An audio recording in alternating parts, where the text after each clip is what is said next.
अभिषेक बच्चन को एक खातून ने थप्पड़ क्यों मारा?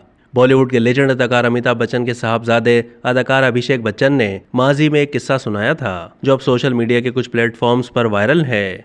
अदाकार ने 2013 में रिलीज होने वाली फिल्म धूम 3 की तशहीर के दौरान आमिर खान और दीगर साथी अदाकारों के साथ एक शो में शिरकत की, जहां अभिषेक बच्चन ने इंकशाफ किया है कि एक खातून उनकी फिल्म शरारत, जो कि 2002 में रिलीज की गई थी, वो देखकर थिएटर में आपे से बाहर हो गई और वहीं उनको थप्पड़ मार दिया क्योंकि उन्हें अदाकार की अदाकारी पसंद नहीं आई थी। अभिषेक बच्चन ने किस्सा सुनाते हुए बताया कि फिल्म खत्म हुई तो एक खातून मेरी जानिब आई और अपनी नफरत का इजहार करते हुए मुझे थप्पड़ मार दिया।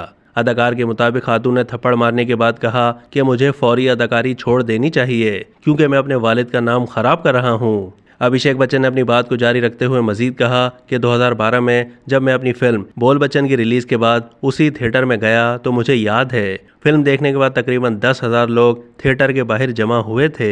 मैंने गाड़ी से बाहर निकलकर इस मंजर की तस्वीर ली और अपने वालिद को भेज दी। उन्होंने कहा कि जिंदगी एक दायरा है और वक्त को बदलते देखने में खुशी होती है। अब तक के लिए इतना ही। मजीद मालूमात के लिए डेली जंग के यूट्यूब चैनल को सब्सक्राइब कीजिए।